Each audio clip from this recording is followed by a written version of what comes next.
ሰላም ጤና ይስጥልኝ ክቡራትና ክቡራን ተመልካቾቻችን ከከፋ ቴሌቪዥን የሰዓቱን ዜና ይዘን ቀርበናል። ከዜናዎቹ ጋር ፍጹም ተሾመ።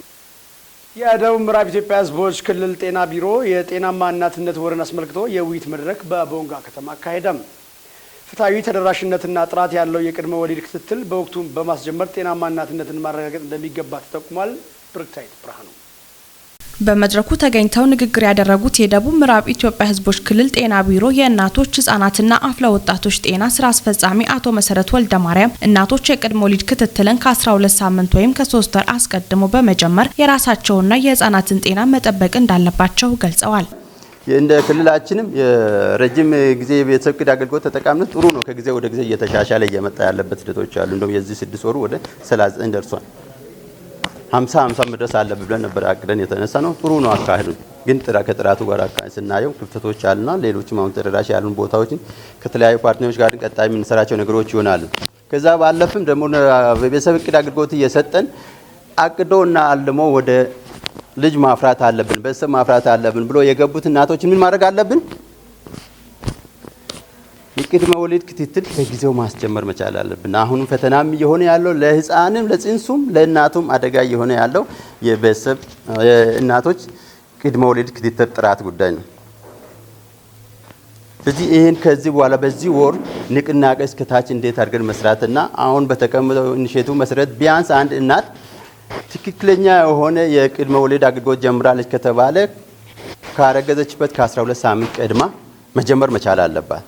ለጽንሱም ለሷም ጠቃሚ ይሆን በዛ አፈጻጸም ስናየው በጣም ዝቅተኛ ነው።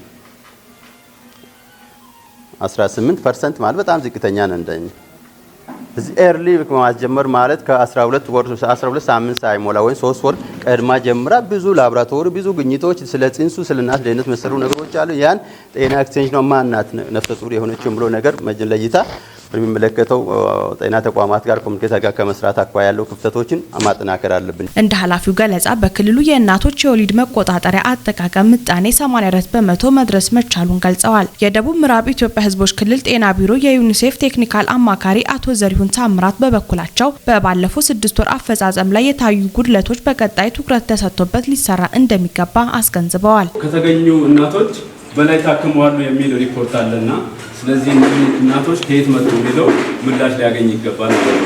ስለዚህ ዝም ብሎ ትሪት ይደረጋሉ ወይ ቴስት ተደርጎ ፖዚቲቭ ካልሆኑ ከየት መጥተው ነው ትሪት የሚደረገው የሚለው ሌላኛው መታየት ያለበት ኢሹ ነው። በክልሉ አጠቃላይ በጤና ተቋማት የሚወልዱ እናቶች መጠን 54% መድረሱን ጠቅሰው አሁንም ብዙ ስራ መስራት የሚጠይቅ እንደሆነም ገልጸዋል።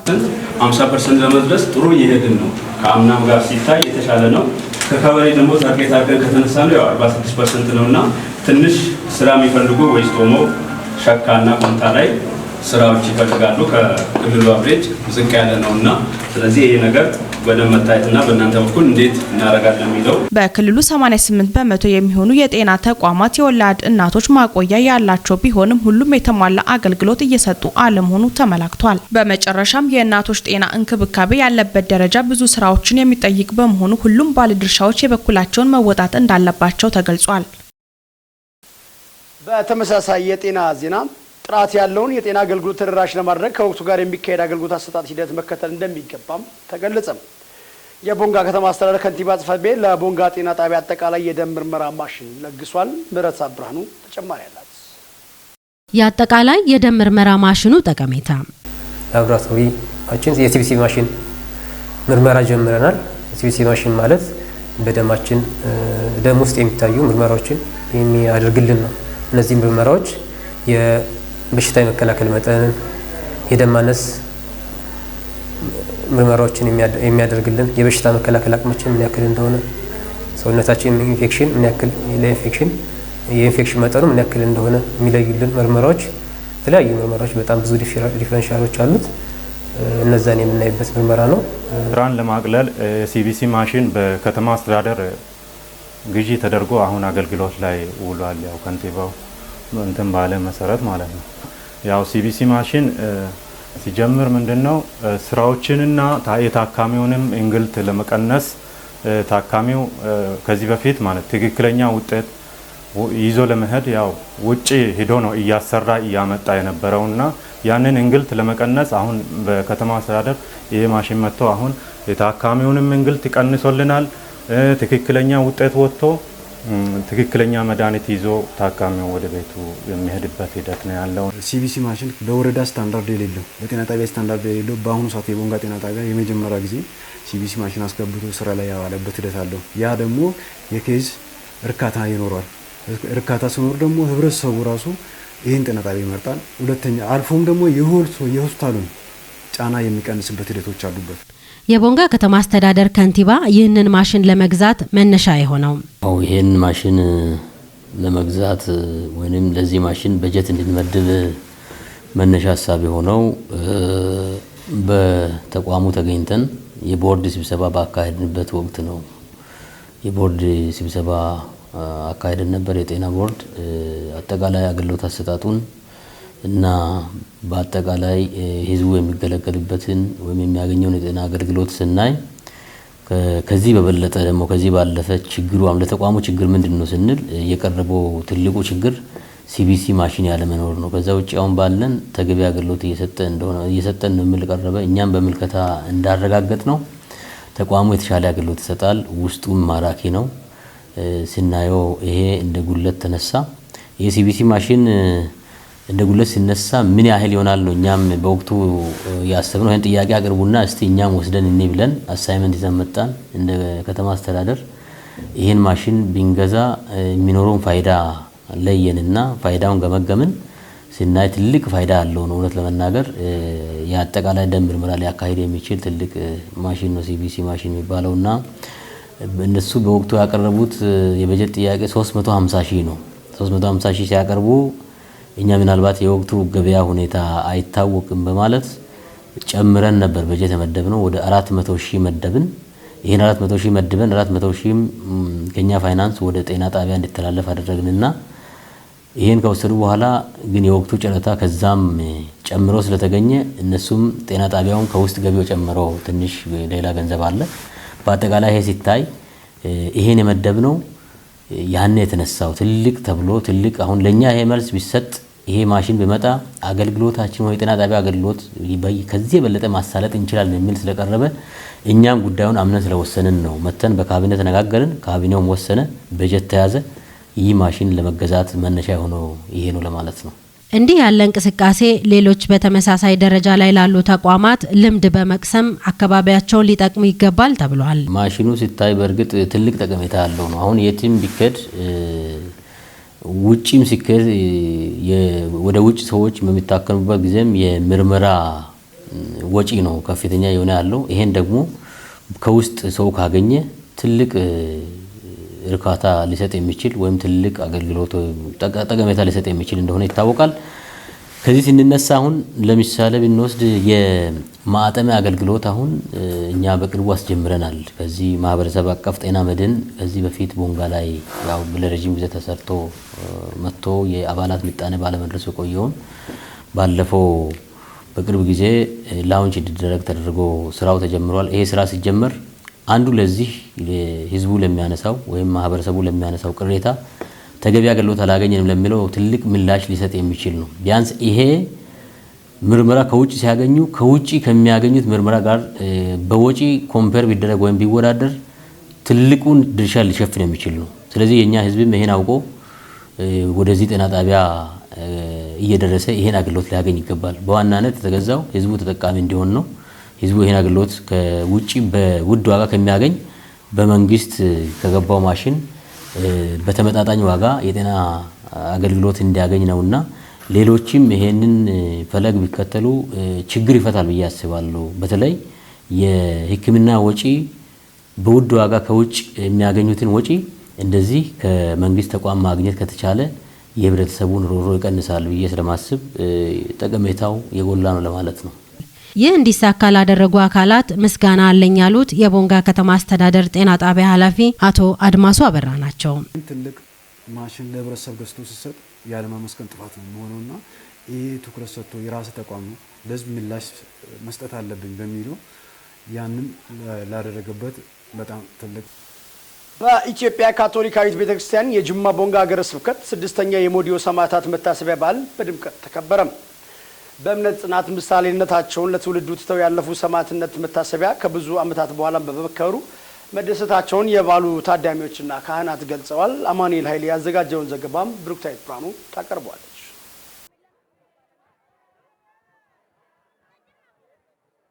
በካፋ ዞን ዴቻ ወረዳ ሞዲዮ አራራ ቀበሌ ላይ ስድስተኛው የሰማዕታት መታሰቢያ በድምቀት የተከበረ ሲሆን የሰማዕታቱ ማንነትና የተሰዉበትን ምክንያት ቆሞስ አባ ገዛኸኝ ወልደ ማርያምና በኢትዮጵያ ካቶሊክ ቤተክርስቲያን የጅማ ቦንጋ ሀገረ ስብከት ጳጳስ አቡነ ማርቆስ ገብረ መድኅን አብራርተዋል። ካርዲናል ማሳያ ከጣሊያን ተልእኮ መጥተው ስብከትን ከጀመሩ በኋላ ነው ሞር እዚህ አካባቢ ስብከተ ወንጌል መስፋፋትን የጀመረው ማለት ነው። እንግዲህ በፊት ቅድም ነግራቸዋለሁ። እነዚህ ፖርቹጋል ወታደሮች ወንጌልን ከሰበኩ በኋላ ተመልሰው ሮም አንድ መልእክት አስተላልፎ ነው አስቀምጠው ነው ያለፉት እና መልእክቱ ምንድነው? እንደዚህ አይነት ቦታ ላይ ካፋ ዞን ቦንጋ ሞዲዮ የሚባል ቦታ ላይ ክርስቲያኖች አሉን፣ ካህን ግን የላቸውም፣ ጳጳስ ግን የላቸውም፣ የሚያስተምራቸው ግን የላቸውም፣ ክርስቲያኖች ግን አሉን ብለው ለሮም ጳጳስ ርዕሰ ሊቃነ ጳጳስ አስቀምጠው በሄዱት መሰረት ከብዙ ዘመን በኋላ ካርዲናል ማሳያን ወደ ኢትዮጵያ ልከዋል። ካርዲናል ማሳያ ሲመጡ በኦሮሚያ አድርገው ብዙ አቡነ ያዕቆብ ወደ ሰሜን፣ ወደ ትግራይ፣ ወደ አማራ፣ ካርዲናል ማሳያ ወደ ደቡብ ኦሮሚያን አድርገው ኦሮሚያ ኢናሪያን አድርገው ወደ ደቡብ መጥተው ያገኙት ሻፓ ነው ያገኙት። ሻፓ አስተርዮ ማርያም መቀመጫቸውን አድርገው ወንጌልን ወደዚህ ሰብከዋል ማለት ነው። ከዛ ጊዜ በኋላ ነው እንግዲህ ወንጌል ወደዚህ አካባቢ ተሰብከው እነዚህም ሰማዕታት ተገኝተው ከተገኙ በኋላ እምነታቸውን ተጠምቀው ከያዙ በኋላ ነው እነዚህ የባዕድን አምልኮ በሚከተሉ ሰዎች እምነታቸውን እንዲቀይሩ ተገደው እምነታችን አንቀይርም ብለው መስቀላቸውን ውጦ ሜዳሊያቸውን ውጦ የተሰየፉት ማለት ነው። ታሪካዊ አመጣጡ በ1884 ዓመተ ምህረት እንደ አውሮፓውያን አቆጣጠር የዚህ አካባቢ ካቶሊካውያን ምእመናን ክርስቶስን በመቀበላቸው ክርስቶስን በመከተላቸው በዛን ጊዜ በነበሩት ሃይማኖት አልባ ወይም በቃልቾች ዘንድ ሃይማኖትን መካድ አለባችሁ፣ ክርስትና እዚህ አካባቢ መስፈን የለበትም በማለት ደጋግሞ ቢያሳስቧቸው እኛ አንድ ጊዜ በክርስቶስ ኢየሱስ ስም ተጠምቀናል፣ የቤተሰቡ አባል ሆነናል፣ ከክርስቶስ ጋራ ተዋህደናልና እምነታችንን ከሱ ማንም ሊነጥል አይችልም በማለት እንደ ጌታ ኢየሱስ ክርስቶስ ሐዋርያት ከዮሐንስ በስተቀር 11ዱም ሐዋርያት በሰማዕትነት ሞት ነው የሞቱት።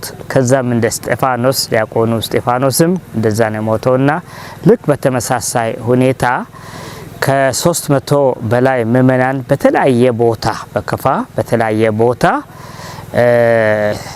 ህይወታቸው ተሰውቷል። ያን ጊዜ እንግዲህ ሃይማኖት አንክድም ካላችሁ በማለት የተለያየ አይነት ያገዳደል ዘዴ የነበራቸው በታሪኩ በጽሁፉ መዝገቡ ስናገኝ አንዳንዶችን ከተራራ እንደ ኳስ አስሮ ወደ ገደል ይወረውሩ ነበረ። አንዳንዶቹን ወንዝ ውስጥ አስምጠው ይገሉ ነበረ። አንዳንዶች ጅቦችና አንበሶች በሚሄዱበት መንገድ ላይ በማሰር ያስበሏቸው ነበረ። አንዳንዶችን ግንድ በመወጠር እዛ ላይ ተሰቃይተው እንደሞቱ ያደርጉ ነበረ። እንግዲህ በዚህ ቦታ ላይ የምንዘክራቸው ገድላቸውን የምናስታውሳቸው 4 ሰማዕታት ናቸው። ሻዎ ቀጮ መባል ሚንጆ፣ ጋዎ ጋቢቶ፣ ማቶ፣ ጋዎ ጋሪቲ አዶና ሴት ደግሞ ገኔ አዶ ገን ሂማቸቸ ባሉ ሂማቸቸ መባሉ በዚህ ቦታ ለሃይማኖታቸው ስሉ እዚህ እንግዲህ የከፋው ንጉስ በዚህ ቅርብ ነው የነበሩት። ወታደሮቻቸው ልከው በአደባባይ በግልጽ ሃይማኖታቸው እንዲክዱ አንገታቸው ላይ የነበረውን መስቀል እንዲበጥሱ በማለት ድንግል ማርያም በካቶሊኮችም እናደርጋለንና ይህንን እንዲያወልቁ እንዲበጥሶ እንዲጥሉ በብሉበት ጊዜ ይሄማ የኛ መገለጫችን ነው በማለት ውጠውት በዛው በጦርና በፋስ የተገደሉበት ቦታ ነው። የሰማዕታቱ መቃብር በአካባቢው ማህበረሰብ ተጠብቆ መቆየቱና ታሪካቸውን በጻፊዎች ተሰንዶ መቀመጡ ተገልጿል። የሰማዕታቱ መታሰቢያ በዓል ከተጀመረ ወዲህ ድምቀቱ እየጨመረ መምጣቱን ካታኪስት ወዳጆ ወርቁ ተናግረዋል። ብዙ ጊዜ ይለፋ ነበረ፣ ብዙ ጊዜ ይሞከር ነበረ። ግን ከዛ በኋላ እንደው ለምንድን ነው በሚለው ካህናት አባቶች ጋር ተቀምጦ ቦታውን ባርከን የሰማዕታቱን ቦታ ማክበር አለብን በሚለው የመጀመሪያው ሲከበር በዛን ቀን ጀምሮ በየአመቱ አዲስ ነገር ነው የታየ ያለው። በቀጣይ ጊዜ በተሻለ ሁኔታ ማክበር ይቻል ዘንድ የመንገድ መሰረተ ልማት ችግር መፍታትን ጨምሮ ድጋፍ በሚሹ ጉዳዮች የሚመለከተው ሁሉ አስፈላጊውን ትብብር ማድረግ እንዳለባቸውም ተጠይቋል።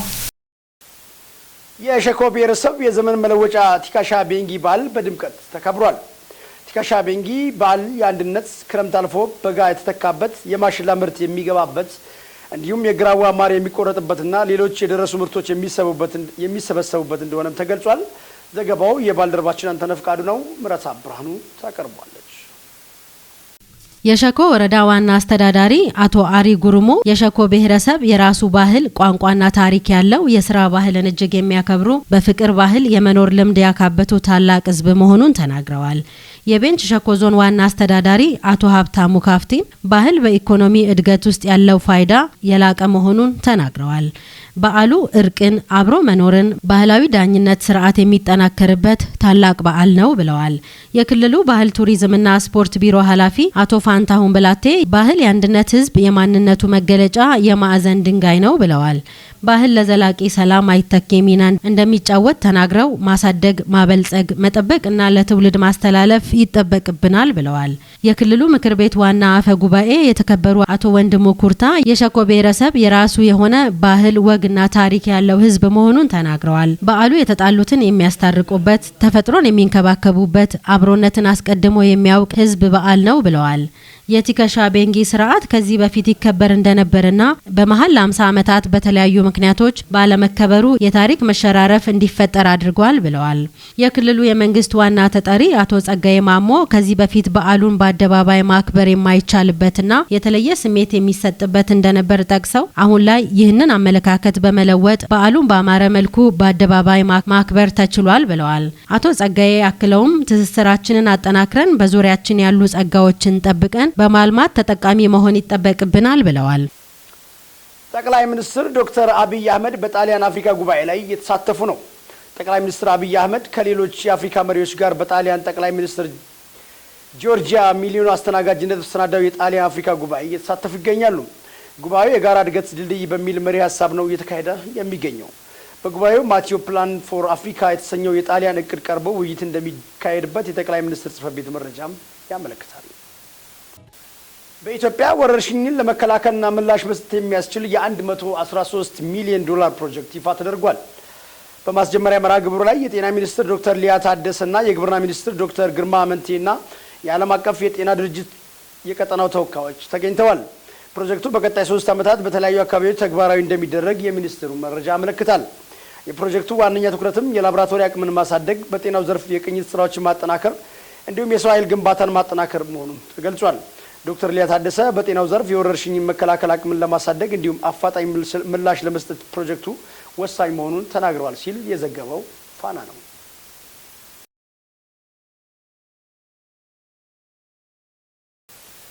የክልል ርዕሳነ መስተዳድሮች ጠቅላይ ሚኒስትር ዶክተር አብይ አህመድ የከበረውን የፋኦ አግሪኮላ ሜዳሊያ በመሸለማቸው የእንኳን ደስ አላችሁ መልእክት አስተላልፈዋል። የማዕከላዊ ኢትዮጵያ ክልል ርዕሰ መስተዳድር እንዳሻው ጣሰው ባስተላለፉት መልእክት ሽልማቱ ኢትዮጵያን በዓለም አደባባይ ከፍ የሚያደርግና የላቀ ገጽታዋን የሚያሳድግ በመሆኑ ላበረከቱት አስተዋጽኦ እናመሰግናለን ብለዋል። በተመሳሳይ የደቡብ ምዕራብ ኢትዮጵያ ሕዝቦች ክልላዊ መንግስት ርዕሰ መስተዳድር ዶክተር ኢንጂነር ነጋሽ ዋጌሾ ባስተላለፉት መልእክት ሽልማቱ ጠቅላይ ሚኒስትሩ የሚሰራቸው መልካም ስራዎች ጎልተው የሚታዩ መሆናቸውን ያመለከተ ስለመሆኑ ጠቅሰዋል። ይህ ሁኔታ ዓለም ላይ የምንታወቅበትን የድህነት ታሪክ እየቀየረና ተስፋ ሰጪ እንቅስቃሴ ማሳያ ነው ብለዋል። እንዲሁም የደቡብ ኢትዮጵያ ክልል ርዕሰ መስተዳድር ጥላሁን ከበደ ባስተላለፉት የእንኳን ደስ አላችሁ መልእክት እረፍት የለሹ ለኢትዮጵያ ጊዜያዊ ችግር ፍቱን መፍትሄ ሀሳብ አፍላቂ መሪያችን ሲሉ ጠቅላይ ሚኒስትር በሳል አመራር ያላቸውን አድናቆት ገልጸዋል። በተጨማሪም የጋምቤላ ክልል ጠቅላይ ሚኒስትር ዶክተር አብይ አህመድ የምግብ ዋስትናን ለማረጋገጥ ባደረጉት ዘርፈ ብዙ ትግል ውጤት መመዝገቡና ተሸላሚ በመሆናቸው የክልሉ መንግስትና ህዝብ ኩራት ይሰማዋል ብለዋል። በቀጣይም ዘርፉን ለማሳደግና የህዝቦችን ሁለንተናዊ ተጠቃሚነት ለማረጋገጥ በሚደረገው ጥረት የክልሉ መንግስትና ህዝብ ከጠቅላይ ሚኒስትር ዶክተር አብይ አህመድ በሳል አመራር ጋር በጋራ እንደሚሰራም ገልጿል። ዘገባው የፋና ብሮድካስቲንግ ኮርፖሬት ነው።